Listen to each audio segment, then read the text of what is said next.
Senhor presidente, deputado Dr. Sadi Noel, com auxílio luxuoso do deputado Felipe Soares, senhores deputados, senhoras deputadas, cidadãos que nos assistem das galerias, pela TV Alerj, pelas redes sociais, imprensa, trabalhadoras e trabalhadores desta casa. Senhor presidente, eu queria, em primeiro lugar, fazer aqui um registro e um agradecimento público ao deputado Eliomar Coelho. Todos nós sabemos a figura generosa do Eliomar, já o conhecemos há muito tempo, mas ontem debatemos um pouco aqui sobre o Dia Nacional do Samba. Ele estava na tribuna, eu o apartei, e comentamos sobre o lançamento ontem, na livraria Folha Seca, aqui no centro, do livro do Ney Lopes, do Luiz Antônio Simas, não é? Aquele dicionário da história social do samba, pela editora Civilização Brasileira. Mas eu tinha um debate na UFRJ, na Faculdade de Administração e Ciências Contábeis, e acabei não indo, e Eliomar participou, ele que é um super presente desses eventos, me fez a gentileza de trazer um exemplar de presente. Então, eu queria agradecer publicamente o carinho do Eliomar, vou ler com muita atenção. O Ney Lopes e o Simas são craques, são referências, para a história cultural do Rio de Janeiro, para a história do samba. Então, quero agradecer ao Eliomar e fazer votos de boa leitura e de muito boa leitura para os leitores, que serão inúmeros, dessa obra recém-lançada ontem no centro da cidade. Também queria, já que falei da UFRJ, não queria perder o gancho, para também rapidamente, antes de entrar no assunto que quero desenvolver, estive como relator, ainda na ordem do dia, o deputado Jânio Mendes, participei como membro da Comissão de Educação, com outros deputados, do Flávio Serafini, tio Carlos, além do próprio Jânio Mendes e da Zeidan, que não são da Comissão de Educação, mas participam ativamente da discussão sobre o Instituto Politécnico de Cabo Frio, da audiência com o reitor, professor Roberto Ler, reitor da UFRJ. Eu acho que as coisas podem caminhar a 3 linhas de trabalho importantes nesse momento. Por um lado, garantir a integralidade do ano letivo de 2015, já que os alunos estão sem aulas há meses, não é? E para isso está sendo preparado um termo de ajustamento de conduta com mediação do Ministério Público Federal, para que o reitor possa pagar o passivo devido aos docentes do curso e garantir esse pagamento até a integralização do ano de 2015. Esse é o primeiro flanco. No segundo flanco, a questão relacionada à institucionalização do Instituto Politécnico, que até agora ele não foi criado oficialmente por ninguém.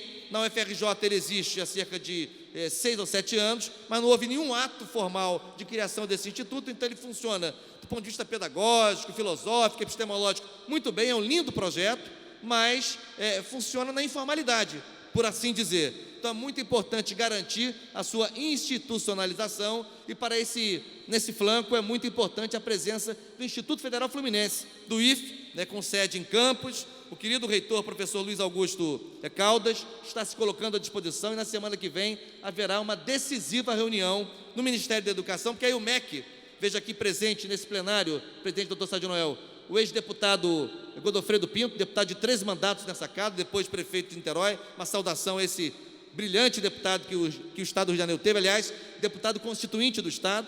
Portanto, eu dizia que o MEC vai precisar, deputado Godofredo, deputado Rogério Lisboa, vai precisar ajudar o IFE a assumir aquela nova unidade, vai ter que garantir orçamento de custeio para novas vagas docentes, enfim. Então essa reunião no MEC semana que vem é muito importante. E por último, o terceiro flanco é completar o processo de cessão da área, do terreno hoje ocupado pelo Instituto Politécnico, que pertence ao município de Cabo Frio. É preciso que o prefeito de Cabo Frio, afinal de contas, assine o termo de cessão de uso para o Instituto Politécnico. Me parece que agora vai ser para o IFE, não mais para o UFRJ, já que a vinculação tenderá a ser ao IFE. Então, eu acho que são 3 frentes de luta, mas a reunião com o reitor, professor Roberto Ler, foi muito boa.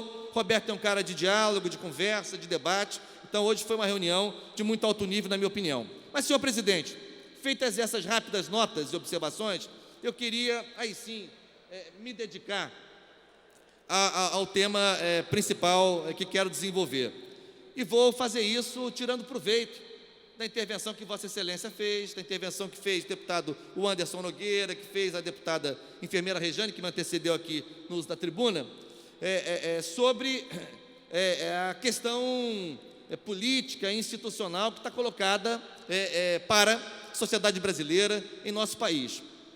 E quero começar cumprimentando, saudando os meus colegas, os nossos colegas, deputados federais, Léo de Brito, do PT do Acre, Valmir Prachidelli, do PT de São Paulo, e Zé Geraldo, do PT do Pará, o representante da bancada do PT no Conselho de Ética da Câmara dos Deputados, por sua posição assertiva, corajosa, muito firme, né? E essa é a orientação da bancada do PT na Câmara, essa é uma orientação política também, da relação da bancada com o governo federal, com o Palácio do Planalto, no sentido de se evitar qualquer tipo de escambo, qualquer tipo de troca, qualquer tipo de barganha, né, com o presidente da Câmara, Eduardo Cunha, como já disse aqui dessa tribuna há algum tempo, já perdeu há muito tempo as condições morais, políticas, a legitimidade para exercer a presidência daquele parlamento, daquela casa parlamentar federal. Portanto, é muito importante registrar a posição desses deputados.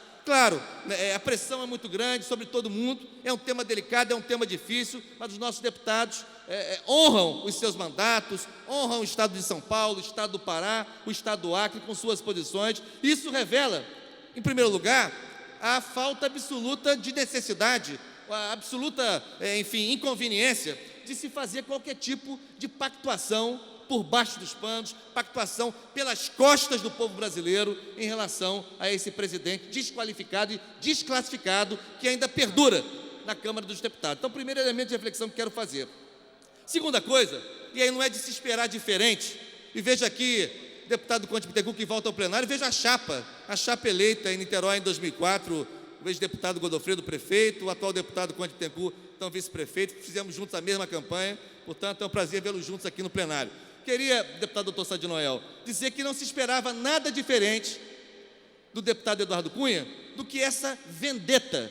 Isso é uma vendetta, é uma vingança óbvia, uma vingança muito clara.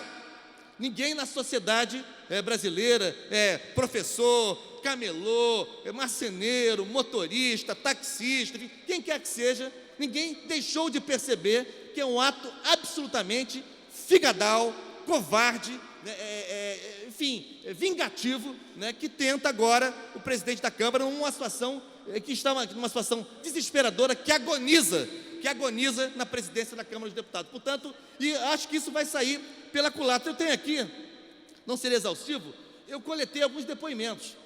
Por exemplo, esse aqui, impeachment nascido da chantagem de Cunha não terá apoio do PSOL.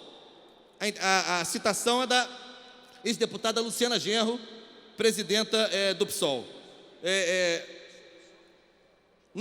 Não há condições para o impeachment. Isso traria consequências que não se pode avaliar hoje.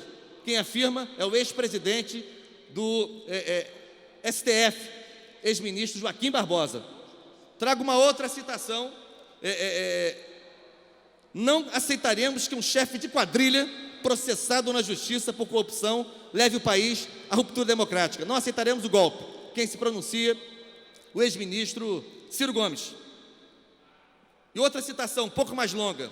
Diante da decisão do presidente da Câmara dos Deputados de abrir processo de impeachment contra a excelentíssima presidenta da República, Dilma Rousseff, os governadores do Nordeste manifestam seu repúdio a essa absurda tentativa de jogar a nação em tumultos derivados de um indesejado retrocesso institucional. Gerações lutaram para que tivéssemos plena democracia política, com eleições livres e periódicas que devem ser respeitadas. O processo de impeachment, por sua excepcionalidade, depende da caracterização de crime de responsabilidade tipificado na Constituição, praticado dolosamente pelo presidente da República. Isso inexiste no atual momento brasileiro. Na verdade, a decisão de abrir o tal processo de impeachment decorreu de propósitos puramente pessoais, em claro e evidente desvio de finalidade. Diante desse panorama, os governadores do Nordeste anunciam sua posição contrária ao impeachment nos termos apresentados e estarão mobilizados para que a serenidade e o bom senso prevaleçam. Em vez de golpismos, o Brasil precisa de união, diálogo e de decisões capazes de retomar o crescimento econômico com a distribuição de renda. Subscrevem a nota Robson Farias, do PSD do Rio Grande do Norte, Flávio Dino, do PCdoB do Maranhão, Ricardo Coutinho, do PSB da Paraíba, Camilo Santana, do PT do Ceará, Rui Costa, do PT da Bahia, Paulo Câmara, do PSB de Pernambuco, Wellington Dias, do PT do Piauí, Jackson Barreto, do PMDB de Sergipe, Renan Filho, filho do presidente do Senado, do PMDB das Alagoas. Portanto, todos os governadores de estado, aqui nós temos 1, 2, 3, 4, 5 partidos políticos diferentes que governam estados do Nordeste brasileiro. Portanto, me parece que as reações já começam a aparecer. E aí, presidente, eu quero recuperar um pouco, disse a deputada enfermeira Rejane. O Brasil ainda está vivendo, teoricamente, a transição para a democracia. Isso é um processo lento e gradual. Nós vivemos a longa noite, como se diz, uma ditadura de 21 anos, para falar da última, da ditadura civil-militar, sem falar em ditaduras civis que o Brasil viveu no passado. Portanto, é muito grave, é muito delicado para o Brasil, que ainda está em processo de consolidação, para um país que ainda está em processo de consolidação da sua democracia, que a gente possa brincar, fazer joguete com o instrumento fundamental da democracia representativa, que é o voto popular, que é a soberania do voto popular, que é a integridade dos mandatos devidamente constituídos pelo sufrágio universal. Isso é muito importante não tocar, é muito importante respeitar. E aqui, quero dizer o seguinte, já disse outras vezes, no primeiro semestre, usando uma passagem bíblica: quem pariu Mateus que o embale. Se alguém cometeu algum crime, de qualquer partido, de qualquer lugar, se comprovadamente cometeu, que pague por seus atos no mais absoluto rigor da lei. Se forem companheiros do meu partido, que paguem da mesma forma, nenhuma clemência, nenhuma condescendência. Agora, não paira nenhuma acusação formal, nada objetivo, nada nos termos da Constituição que justifique esse pedido de impedimento da Presidenta da República. Tem mais, o deputado Anderson Nogueira foi claro aqui, eu quero recuperar a sua intervenção. Fazer impedimento do presidente, ou da presidenta, ou de governador, ou de prefeito, por ajuste fiscal. Aliás, ontem foi votada a ampliação da meta fiscal, o que em tese descaracterizaria o suposto erro, a suposta falta cometida pela presidenta, que justificaria, em tese, o impeachment no ano 2015. Portanto, doutor Sadino, é muito grave que isso esteja acontecendo e a gente precisa denunciar. Portanto, aqui eu faço um apelo às forças vivas da sociedade brasileira, as forças vivas que têm compromisso com a democracia, sejam elas partidárias ou não, que aqui não se trata de colher apoio ao governo Dilma, não se trata disso. Eu mesmo sou deputado do PT e tenho várias críticas à política econômica praticada pelo governo Dilma neste ano de 2015, deputado Conde PT, com várias críticas. Uma política recessiva, uma agenda macroeconômica que é sócia da crise, que só tem afetado até o presente momento as rendas do trabalho, tem sido incapaz de afetar as grandes fortunas minimamente, o grande capital financeiro, enfim, ou seja, promover um ajuste nas contas públicas que seja minimamente compartilhado pelos diferentes segmentos da sociedade. Eu sou contra essa lógica, portanto, eu não estou aqui fazendo discurso de apoio pleno ao governo Dilma, nem conclamando para que isso seja feito, mas é muito mais importante do que isso, é conclamar as forças da sociedade que têm compromisso com a democracia, que lutaram e lutam pela democracia, para que a gente não possa dar passos atrás, não possa andar para trás. O Brasil custou muito a virar aquela página. A gente precisa lembrar, para que nunca mais se repita, não podemos esquecer, mas não podemos voltar atrás do que seria um retrocesso político, retrocesso institucional, retrocesso da vida cidadã. Portanto, senhor presidente, doutor Sadino Noel, eu quero aqui apelar, a gente precisa ocupar as praças, ocupar as ruas, ocupar os diferentes lugares do bom debate, do debate democrático, para que a gente não possa voltar ao tempo das trevas, em que o voto popular, que o sufrágio universal, em que a escolha livre do cidadão e da cidadã seja preterida em função de interesses escusos, de interesses obscuros, de interesses que não são confessáveis. Muito obrigado, senhor presidente.